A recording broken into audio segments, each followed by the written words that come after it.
Hello everyone! みんなヤッホーこんにちはみーだよん。今日はポッドキャストエピソード2第2回目です。パチパチパチパチ。マジで2回目ですでにあれなんだけど、もう私自身のことめっちゃ話しすぎてる気がする。もうみんな私のベスティみたいな感じだからさ、みんなもうあれだよ、私の内部事情全部知ってる。秘密も全部知ってる。うちらベスティなので約束です。本当に。みんなこれを聞いて私のことバカにしないでね。みんなは本当に仲いい友達だと思いながら話してるんで、ガチでよろしくって感じなんだけど、今日は前回の動画でもちょっと付箋貼った。付箋っていうのなんていうのこう、次のポッドキャスターこんなこと喋るかもみたいなことを言ったんだけど、はい。前回なんて言ったかな、裏切り絶望怒りみたいなこと言ったと思うの。こんな感じのお話を今日はしたいと思います。まあ、今日のトピック。私のいつの時代の何の話だっていうのを言うと、私が初めて、初恋です、初恋。こんな初恋っていうのももう最悪って感じなんだけど、私が8ヶ月ぐらい、8ヶ月 ?6 ヶ月わかんない。結構長いこと片思いしてた初めてできた彼氏に、私が一番信頼して一番尊敬していた先輩と浮気をされた話です。もうすでにみんなちょっと私のことかわいそうと思ってる。マジで思ってほしい。私も思ってる。なんでそんなのが初めてのお付き合いした人なんだっていう話。最悪だよ。マジで黒歴史だから。だけど今日は黒歴史をみんなに話したいと思います。イエーイ。まあ本当は、マジでもう、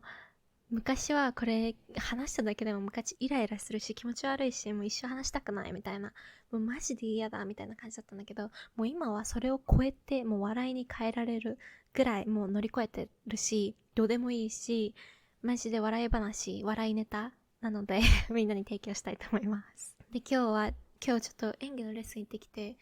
もう化粧もボロボロだし、ちょっとお顔の状態が悪かったりだとか、ちょっとテンション低いかもしれない。わかんない。ちょっと疲れてる。だけど、まあそれを考慮した上でお話聞いていただけたらなと思うんですけれども、ですね、まあさっき言ったように、私結構長い間、片尾先輩がいて、その先輩がそもそも私が一番仲良くて、一番尊敬してて、一番憧れてた先輩、女の先輩ね、と友達だったの。まあこっから気づけよって話だよ。いやみんな今恋してます。で、今自分が仲いい先輩と仲のいい男の人とは付き合わないでください。あ、でもこれまあ、場合によると思うけど、私の場合は良くなかった。だいぶ悪かった。から私の経験談を話してみんなに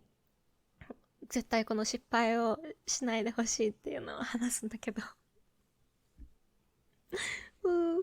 まあそう、私が本当に仲良かった A ちゃんって呼びます。 A ちゃんと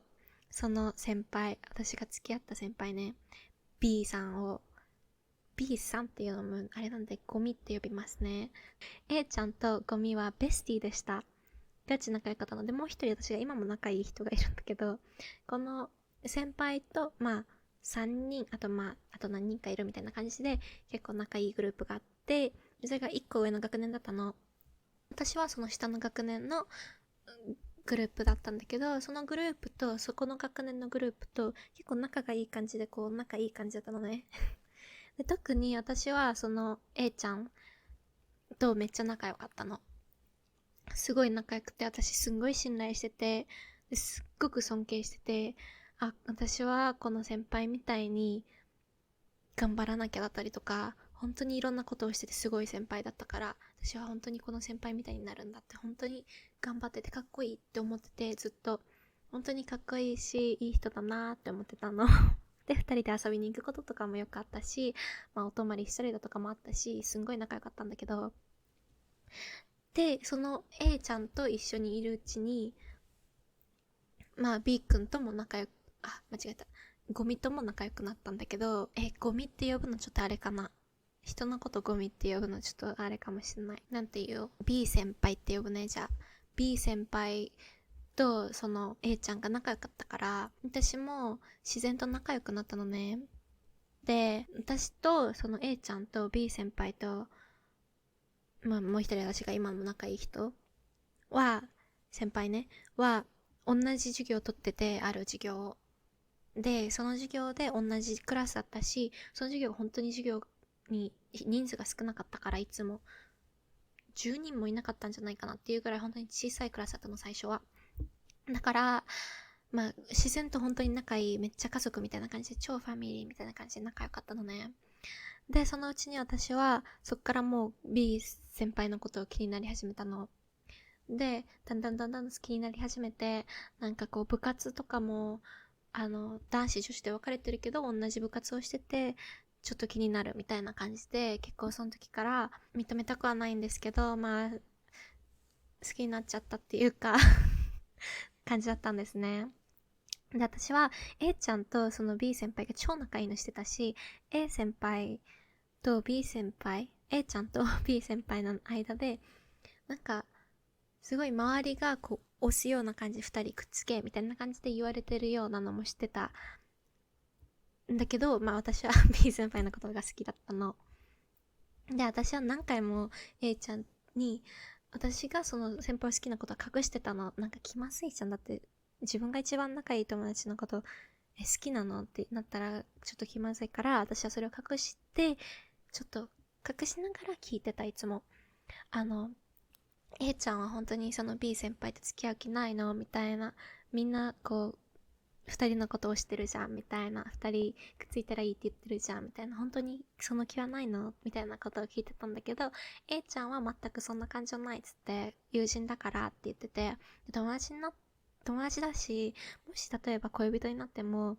もう恋人として別れたら次気まずくて友達できないじゃんみたいな話をしてたの。だから私は、A ちゃんは全くその B 先輩に興味ないんだと思って思ってたし、今思ったら本当に気持ち悪いんだけど、 B 先輩は本当に、なんて言うんだろう、もうちょっと思わせぶり、かっこよくもないんだよ。本当にかっこよくもないし、全然顔がいいわけでもないし、みんなからなんで私がそんなやつと付き合ってんだって言われてたぐらいなんだけど、それなのに思わせぶりをするような意味不ボーイだったの。でその意味不明な思わせぶりに私は惑わされて、なんでって私恋愛をしたことがなかったんです。これ16歳の話ね。16歳まで、今まで人生で告白されたこと、告白したこと、付き合ったこと、なんか両思いになったこととか、人をすごい好きになったこととか、もうほぼない人だったの。ほぼないっていうか、全くない人だったのね。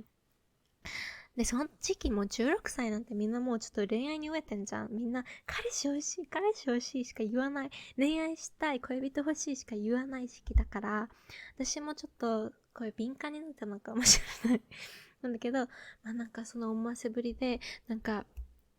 手触ってきたりとか、手握ってきたりだとか、なんか、可愛いみたいな、すごい、なんか可愛がられてるみたいな感じだったのね。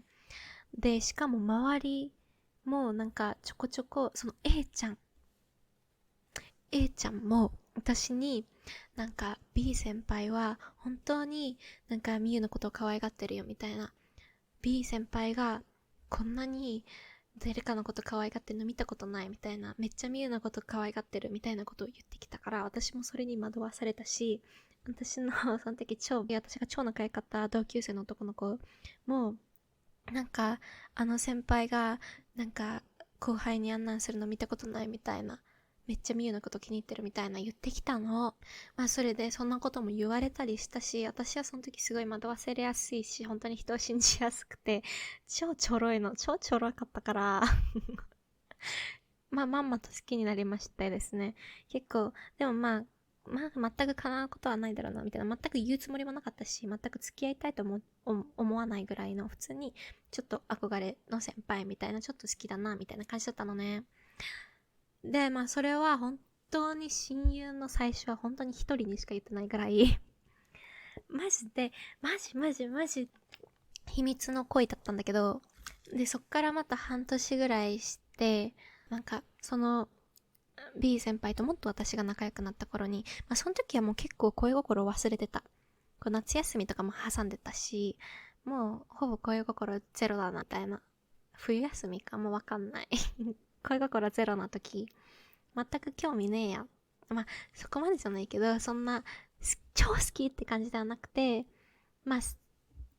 そうね、そんな感じだった時に、まあ、付き合えるとも思ってなかったし、そういう感じだった時に、その B 先輩とめっちゃ仲良くなり始めたのね。で、その B 先輩が、まあ、うすうす周りは気づいてた。みんな A ちゃんのことが好きなんだろうな、みたいなのは。なんだけど、私はそれを、まあ、信じつつ、本当にそうなのかな、みたいな、ずっと悩んでた、可愛い乙女だったの、私は。かわいそう、私。なんかすんごい可愛い乙女だったから、超悩んでて、好きなのかなみたいな、ずっと気になってたし、まあでも二人はいずれ付き合うのかなみたいな感じで思ってたら、ある時、本当に付き合う直前ですね。の、ちょっと2ヶ月前ぐらいに、俺たちちょっとだけ付き合ってたんだみたいなことを話されて、だけど、なんで振られたのか意味わかんないみたいな。だけど、なんか悪い意味があって別れたわけじゃないし、まあ、円満に別れたんだみたいな話をされて、なんでその話をされたか経緯はちょっと覚えてない。なんか、多分電話しながら話されたのね。で、私が、マジっすかみたいな。二人付き合ってたんですかみたいな。したんですか。私もそこでびっくり。みんな周りは、なんかあの二人付き合うのかなみたいな、付き合ったことあるのかなみたいな感じだったんだけど、実際その二人が付き合ってたことを知ってる人は誰一人いなかったのね。でで、その時聞いたのは、もう二人ぐらいだけ、二人だけ知ってた。仲いい二人ね。だけ知ってたんだけど、それ以外の人は全く誰一人知らない話だったの。っていうのをもう言われた私が。全く誰にも話してないんだけど、お前、最近仲いいから言うわ、みたいなノリで。わかんない。なんで言われたのかもわかんないんだけど。まあそういう話をされたのね。で、その話をされた時に、私なんでこう思ったのかわかんないんだけど、二人は付き合って別れたんだ。別れたんだって思ったの。バカだよね、みんな。どう思う？そう、別れたんだって思ったの。で、まあ、その時普通に私は親身になって、なんで別れたみたいな、二人すごいなんか超お似合いだし、二人すんごいなんか仲いいのに、みたいな感じで、まあ、お話を聞いていたわけですよ。そしたらですね、お前は好きな人いないみたいな感じで言われたの。私は普通にいないから、いないっすよって言ったんだけど、好きになってみた人ではいるでしょみたいな、この学校にみたいな言われて、とか言いながら、私本当に嘘つけないじゃん。全く嘘つけなくて、いるでしょみたいに言われて、誰々とか言われた時に、違います、全部言って言ったんだけど、その人が、まさか俺って言った時に、ね、自意識過剰じゃない？なんで自分のことだと思うの？意味がわかんないんだけど、しかも私好きな人いるとすら言ってない、誰にも。好きな人いるとすらその人に言ってなかったの。なのに私が勝手に好きな人がいると連想して、想像して、好きな人いるでしょ俺当てるわみたいな感じで永遠に言ってきたし、私全部違うって言っていたんだけど、そしたらいきなり最後に自分の名前が出てきて、まさか俺って言われた時に私、嘘つけなくて黙り込んじゃったの。くっそバカ。黙り込んじゃったの。で、黙り込んだら、マジでっつって、なんか、嬉しいみたいな。じゃあまあとりあえず、なんかデート行くみたいな感じで言われて私は、その時超舞い上がってしまって、その後すぐ親友に電話して、やばいやばい、先輩とデート行くことになったんだけど、みたいな。まあ、経緯を全部話してたのね。そしたらいきなりその先輩から電話もう一回来て、ごめんちょっと待って、電話切る、先輩から電話来たとか言って、もう一回電話したのね。そしたら、やっぱり考えてみたんだけど、俺たち付き合わんみたいな言われまして、私はまあ、全然意味わかんないんだけど、付き合うって言っちゃったの。付き合いました。付き合いましてですね。そう、お付き合いをすることになりまして、まあその後、こう、普通に付き合ってたんですけれども、私はその付き合ってる期間中にもずっと思ってました。この B 先輩は A ちゃんのことを忘れられないのかなっていうのが、多分、男の人の初恋心理ってみんな知ってますか？男の人って初恋の人を一生忘れられないらしいんですね。胸の奥のどこかに秘めておくらしいです。初恋の人は一生。結婚してもずっと初恋の人は胸の中にいるらしいです。クッソみたいな心理ですね。まあ、女の人にはありえない。うちらにはありえないぜって感じだと思う。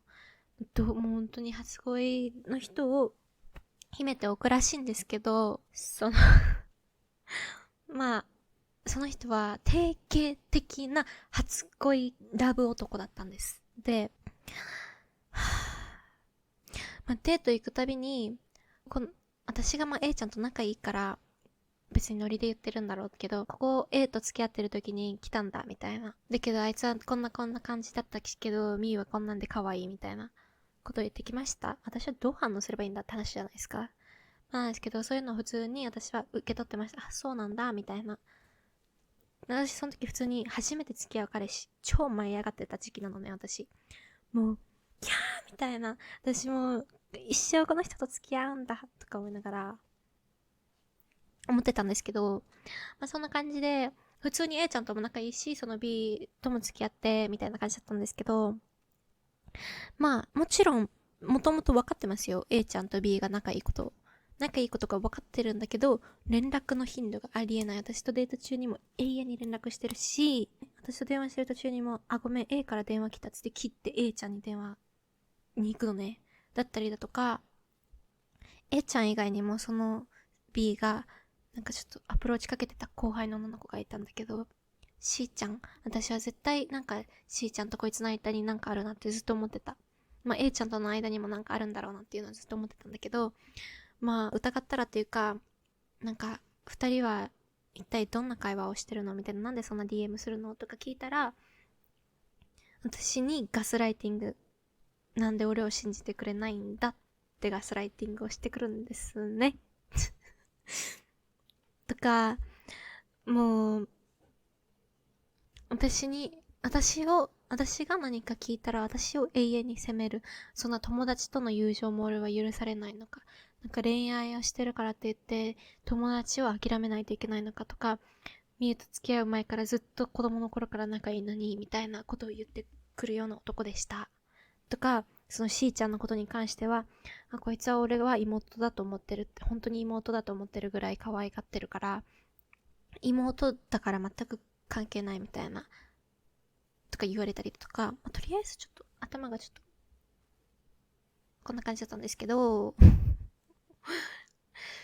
まあちょっと頭がちょっと、っ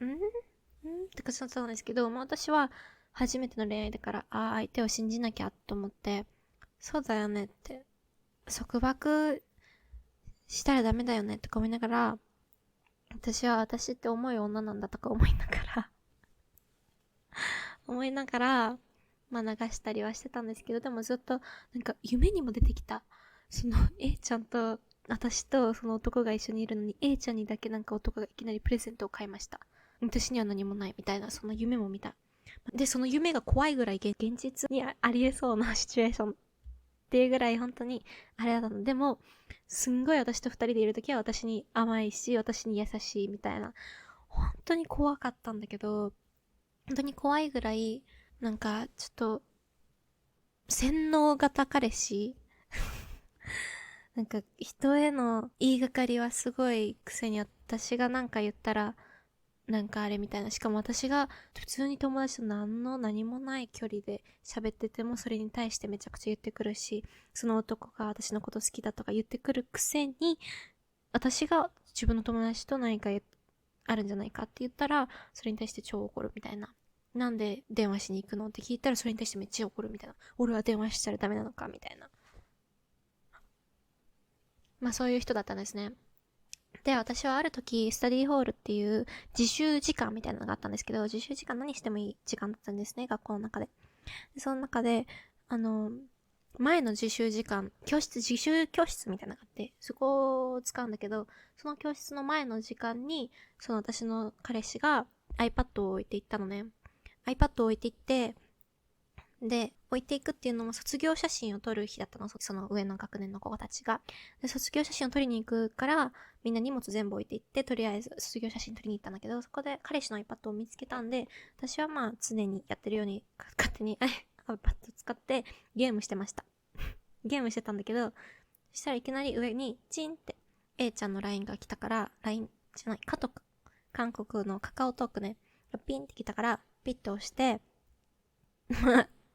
押す、最低女って思われるかもしれないけど、まあちょっとなんか気になる内容だったから、なんやねんとか思いながら押したの。そしていきなり、俺たちこれもう終わりにしようみたいな。何を終わりにするんだって俺たちもこの関係を終わりにしようみたいな。どの関係とか思いながら私、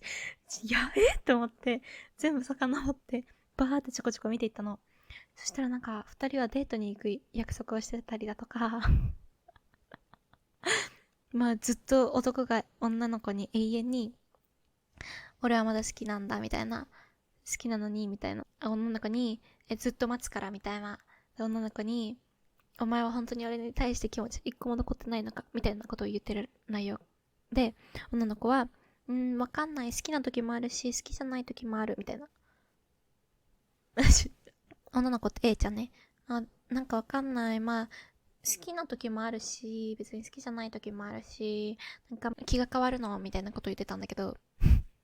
それに対して男がなんかもう俺たち今日で終わりにしようみたいな、さっきなんか教室でお前の反応を見て相当俺のこと嫌いなんだなって分かったよみたいな、で女の子がなんでやめんのみたいな、なんでいきなりとか言う、ちょうどその会話中だったの私びっくりして、まあとりあえず怒りと号泣と悲しみ、横に両サイドに私の友達たちがいて、ねえこいつ浮気してるってまず第一声が、こいつ浮気してるって言ったんだけど、こいつ浮気してるって言った後に二人が何言ってんのみたいな、そんなわけないやんみたいな、みたいな感じで、私がいきなり泣き出してボロボロボロボロってっつって、で二人が私が見てた画面見て、みたいな、みたいなで三人でちょっと待ってちょっと待ってどういうことみたいな、私号泣と怒り、もう男にダーってもうメッセージ送って、ふざけんなよって、お前いい加減にしろよって、舐めすぎやろ人のことをって、もう別れよう、もううざみたいな、まあちょっともうバーッと送ったんですよ、怒りに任せてバーッと送って、でそれに対して返事が来るたびに私もう泣きじゃくって、でそれを優しい友達は、まあ、ミュートにしてくれたりだとか、私の携帯をミュートにして裏返してもうみんなつって慰めてくれたりだとかしたんですけど、まあ怒りに怒り狂って号泣しましたね。で号泣しながら、私その iPad まだあるから私の手元に全部会話内容スクリーンショットして私の携帯に送りましたバババババババってで、そのスクリーンショットした画面をスクリーンショットしたってバレたくないから、最近消した写真みたいなとこに入ったら、まあその A ちゃんとの写真だったりだとかまあ A ちゃんと撮った自撮りだったりだとか、まあ他の女の写真だったりだとか、まあいろんな女の写真がいっぱい出てきましたね。まあいろんな女の写真が出てきました。で、それ見ながらはとか見ながら、横の二人と、みたいな感じになりながら、とりあえず全部消して、携帯に私の証拠は残ってるわけです。で、男はいきなり私に別れを告げられて、何のことっていうわけじゃないですか。で、最初はそいつは私をまたガスライティングしようとしてきたんですけど、いや、勘違いしすぎてるって何言ってんみたいな、そんなわけないやんみたいな言ってたんですけど、実際2人デートをする約束はしてたわけだし、その前に何回も言ってたかもしれない。私がそこまで遡ってないから分かんないし、結局私に隠して何かがあったってことじゃないですか。その関係をもうやめようみたいなこと言ってるってことは関係があったって話じゃないですか。だから私はもうってみたいな、もう知ってるし全部みたいな、いい加減にしてみたいな、もう一生喋ってくんなみたいな感じで言ったんですね。で、それで私は怒りに怒り狂って、その横の子たちは、なんで今更こいつがこの A ちゃんといきなり困難になってるみたいな、もう諦めたんじゃなかったみたいな、しつこいなみたいな、A ちゃんは全く興味なさそうやのにみたいなこと言ってきたんです。A ちゃんは全く好きになったこともないやろにみたいな感じで言ってきたんですけど、私はそのタイミングでもううざくなったので、一生言うなって言われてた、その A ちゃんとそいつが付き合ってたっていうことを横に言いました。でもこいつと A ちゃん付き合ってたんだよって言ったんですよ。そしたらそれがもうバーって広まって、学校中に、学校超ちっちゃいんで、前回のポッドキャストでも言ったと思うんだけど、学校がめっちゃちっちゃいんで、一つの噂があったら全部広まるんですね。だからそれを私が言ったことで、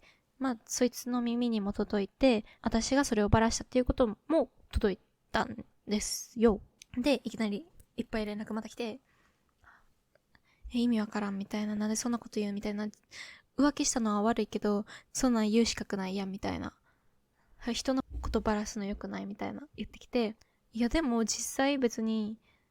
いや私が浮気された側やし、私がなんか傷つけられた側やのに、資格ないとか言われたくないし、みたいな。ね、私が何をしようと勝手じゃないみたいな。人のこと散々傷つけといて自分が傷つくのは嫌な、みたいな。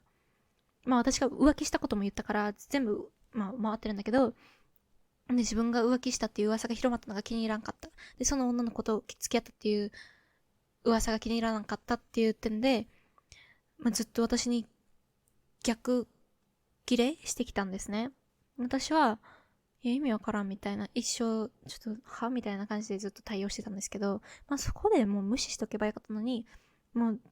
結構3ヶ月ぐらい付き合ってた彼氏で、なんかすごい情もあったし、すごい好きだったし、初めての恋だったし、初めて付き合った人だったから、私はすごいもう悲しいし、めっちゃ辛いし、みたいな、すんごい怒り狂ってたんだけど、それで、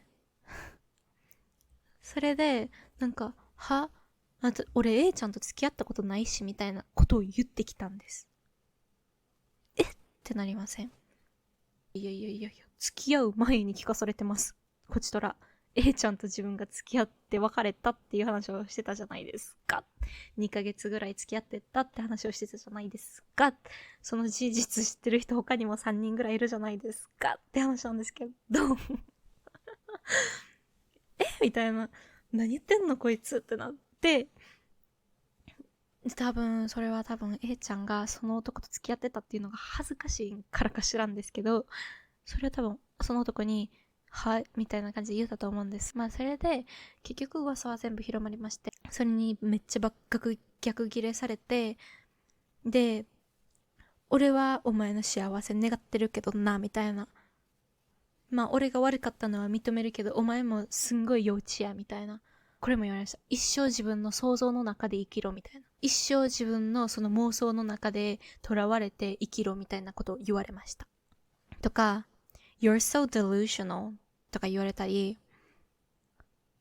とりあえずクソ男だったわけです。で、私はそのクソ男に浮気されたのもめっちゃ大きいあれだったんですけど、それよりその後ですね。その後が一番傷ついたっていうか、そもそもその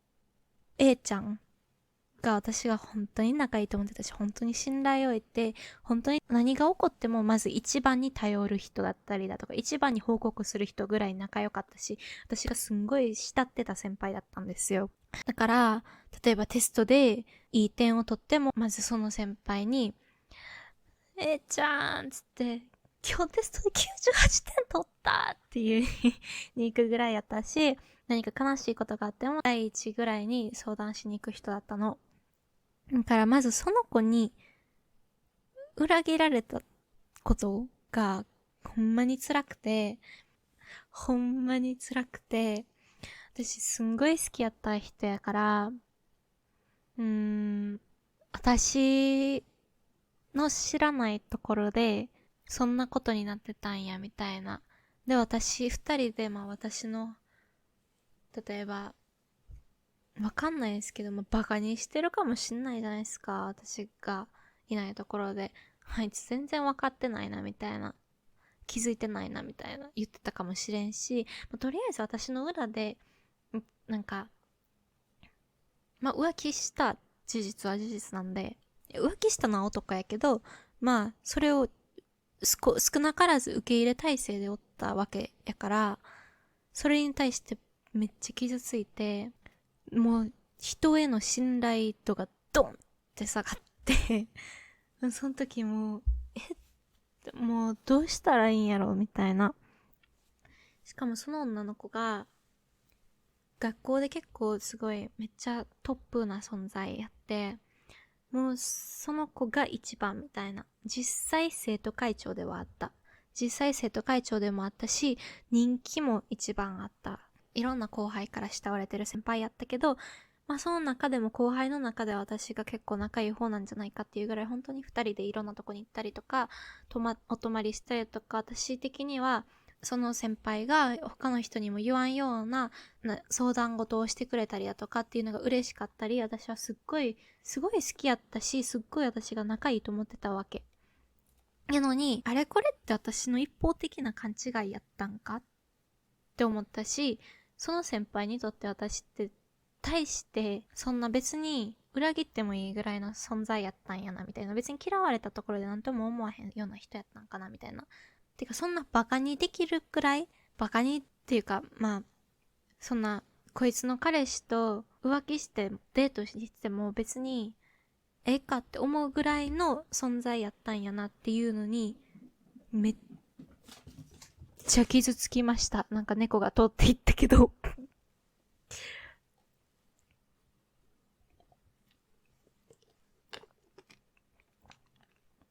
で、その事件が起きてですね、その後にその女の先輩 A ちゃんから連絡が来ました。家督が。ごめんみたいな長文できたんやけど、それ読みながらも泣きつつ、でも許されへんから、謝ってくれたのはありがたいけど、これからは前みたいに仲良くできないと思うって言って、私はその昔仲良かった記憶を思い出しながら、思い出に浸りながら、すごいそれが、これからはもうこういう風に過ごされへんのやって思いながらすごい辛かったんですけど、その子はそんなことないんかなとかも言いつつ、で、一番最初に言ったと思うんですけど、その A ちゃんと B 先輩がおるグループと、私の学年のもう一つのグループが仲良かったっていう話をしたと思うんだけど、その次の日私が学校に行ったら、ほぼみんなすんごい気まずいのは気まずいわかるよ。だけど、なんか喋りかけてこんといてオーラを放ち始めたんです、私に。で、B 先輩と A ちゃんは、そら、私は全く喋りかけてないし、もうどうでもいいんですけど、この同じ学年やった友達たち、3人ぐらいあって、その3人の1人女の子で2人が男の子やったんやけど、その男の子たちからは、その男の子の1人は、もう無視じゃないけど、もう無視みたいな感じで、もう全く喋りかけてこんといてみたいな感じだった。私が挨拶して、えいよって言っても、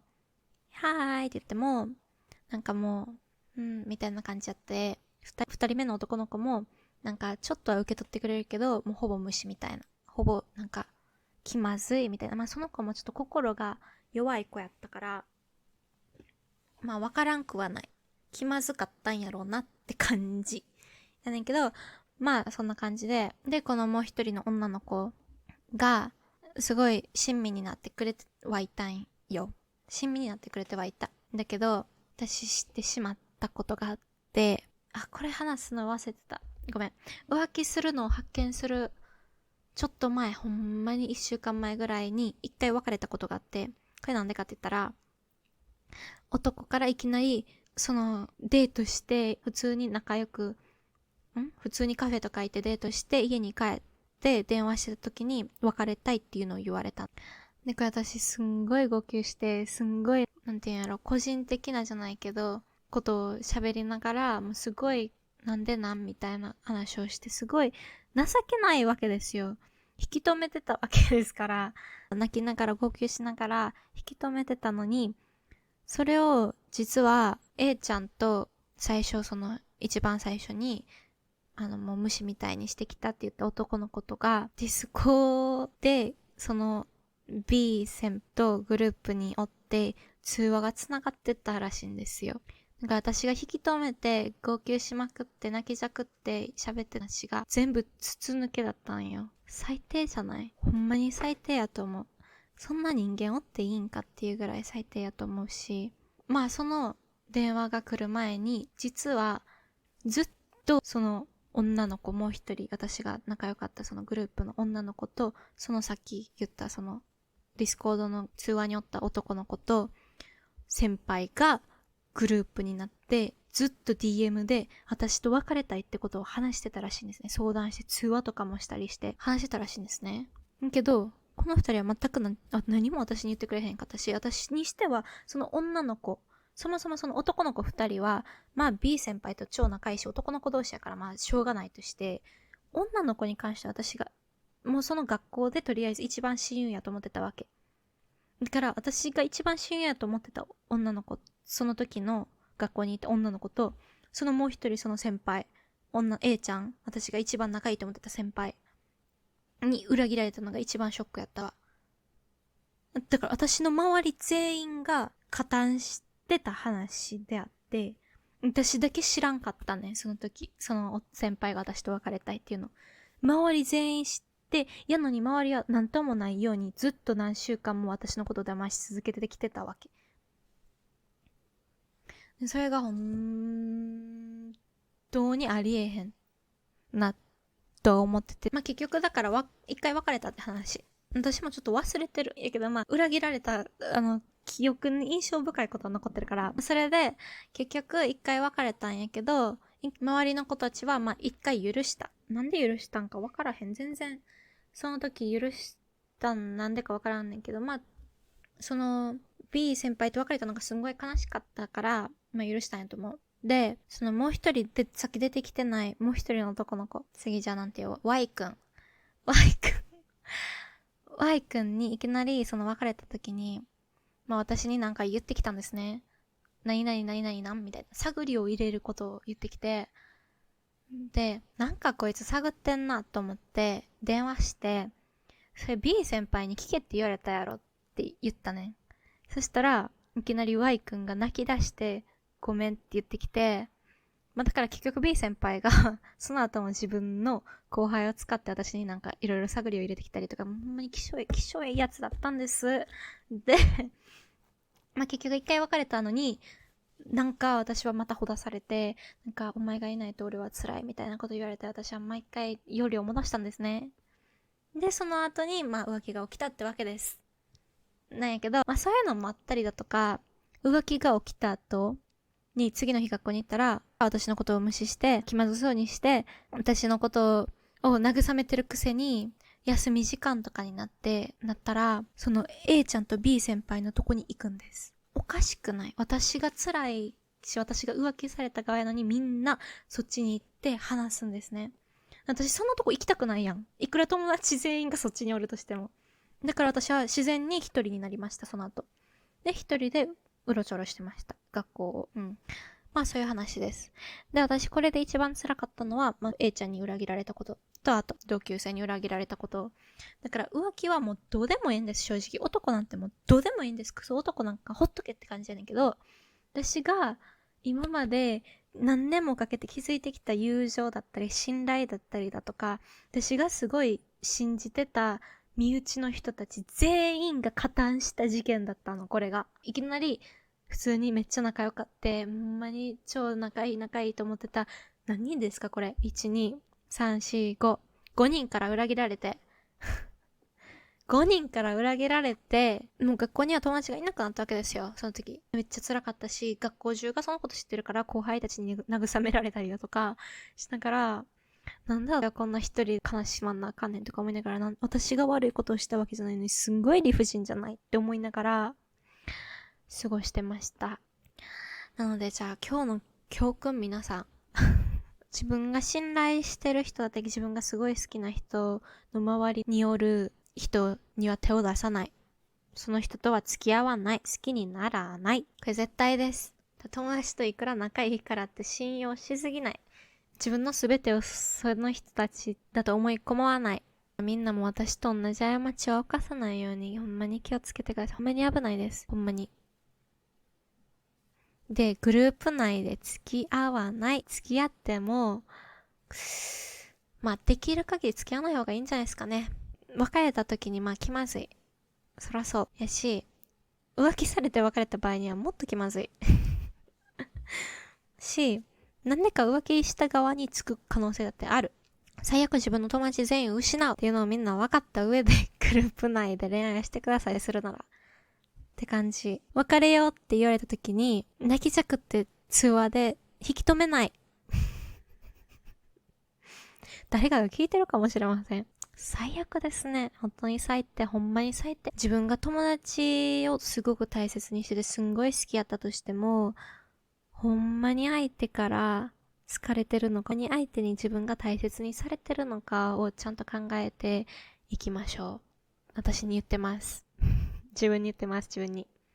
この動画を見返してるみゆちゃんへ、相手に1優しさをもらったら100で返すのはやめましょう。今この出てきた話5人、全員に誕生日プレゼントを渡して、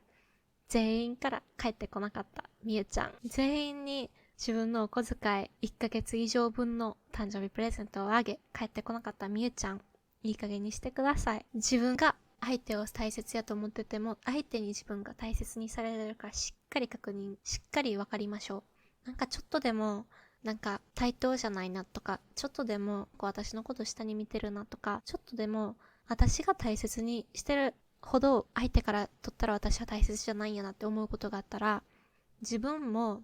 そこまで情を入れないことで、裏切られた時に自分の期待から外れた時にあんまり失望しないこと、自分を強く持つこと、一人で生きれるようになること、友達はあくまで楽しい範囲での付き合いで、その友達をどんだけ信頼してても全てを話すことはやめましょう。未来のみゆちゃんへの手紙でした。まあみんなこんな経験があるよって、なかなかないかもしれないけど、こんな経験があるよ。わいも初恋の時に浮気されて、私もすんごいもう仲良かった友達と浮気されました。いたらほんまにお疲れ様でした。私もほんまに頑張った。偉い。ほんまに偉い。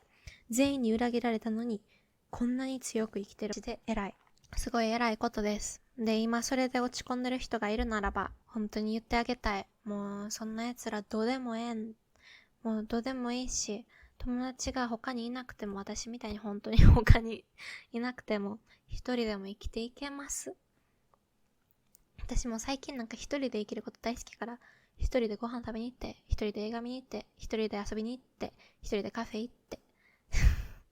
一人でデートして、そういうもんです。一人得意になりましょう。別れた後にみんな辛い時は何をするといいかっていうと、趣味を見つけて没頭すること。一番です。あと自分の目標を見つけること。達成したいゴールを立てること。それに没頭すると、自分への時間が大切すぎて、もう他にいらんってなるから大丈夫。今この動画を見て、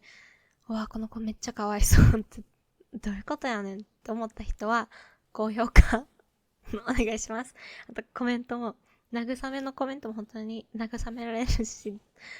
コメントいっぱいくれたら嬉しいで、私コメント大好きで、どの動画のコメントももう永遠に読み返すのが趣味です。コメント大好きなんで、コメントよろしくお願いします。まだしてない方はよかったらチャンネル登録もよろしくお願いします。力になります。チャンネル登録、いいね。一番欲しいのはコメント。コメント大好き。コメント大好きなんで。